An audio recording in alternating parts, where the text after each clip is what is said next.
संतति उत्पत्ति नहीं हुई है, कालिंदी से हुई है। यमुना तो स्वतः परमात्मा श्री कृष्ण की प्रिय प्रियतम थी। सिर्फ उनको अपने पति का ही सुख देखना है, पति की ही कामना करनी है, पति किस प्रकार से मेरा तन में से मस्त रहे, मुझे वो काम करना है, न कि मुझे जगत का कोई काम करना है। अगर जगत के लोगों के लिए यमुना ने काम किया है, कौन सा काम किया है कि यही विश्राम घाट पे अपने भाई को बुला करके और उसको बंधन में बांधा है। क्यों कि जगत के लोग जितने भी आते हैं यमुना से मांगते हैं, इसलिए हमारे वल्लभ क्या कहते हैं, न जातु यम यातना भवते पयपानत। इसके स्पर्श से, इसके जल के स्नान से, इसके मतलब जो है वो कौन सा जल, वो ब्रजमंडल में यदि यमुना है, वो ही यमुना हमारे यहाँ मानी गई है। इसके पहले वृंदावन आता है, वहां यमुना की इतनी महिमा नहीं है। इसके बाद में गोकुल भी आता है, वहां की यमुना की इतनी महिमा नहीं है जितनी महिमा मथुरा में है। ये आप और आप सब देख रहे हैं। यमुना जी का पहले नाम क्या था, ब्रजा सखी।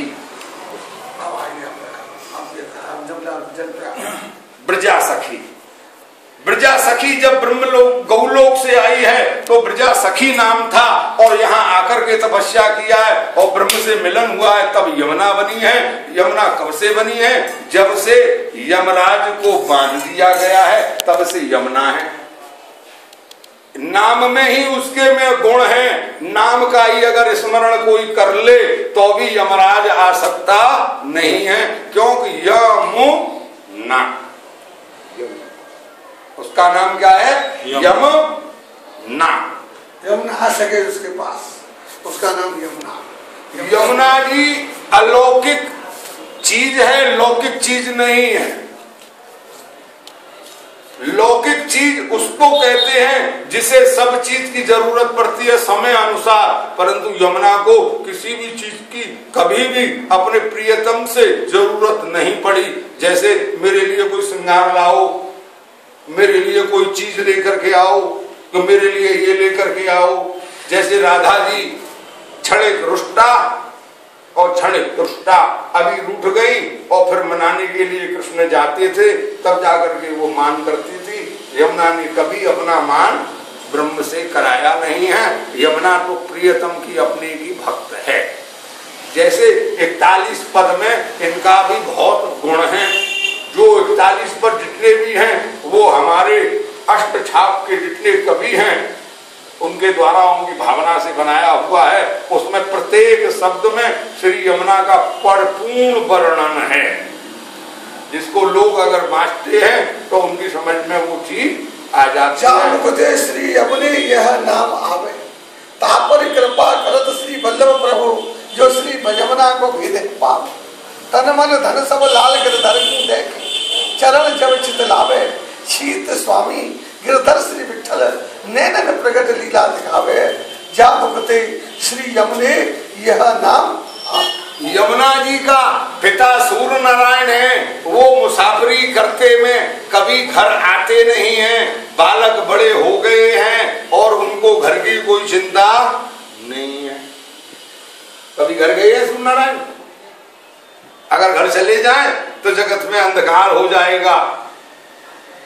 इसलिए यमुना की बात को लेकर के बृहस्पति जी गए हैं सूर्य नारायण के पास में। बृहस्पति जी ने कहा है कि नारायण तुम तो घर जाते नहीं हो, बेटी बड़ी हो गई है, इसके लिए योग घर और योग वर ढूंढ लो।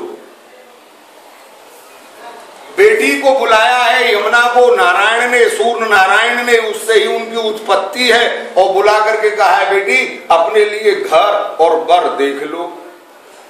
यमुना ने कहाँ घर देखा, कहाँ वर देखा, कहीं गई? तब उसका पिता उससे पूछता है बेटी कौन सा वर ढूंढा तुमने? तो वो यमुना कहती है कि मैंने अपने लिए ब्रह्म को ढूंढा है। मुझे अगर संबंध करना है तो ब्रह्म से संबंध करना है, नहीं अन्यथा मैं कुंवारी रहूंगी।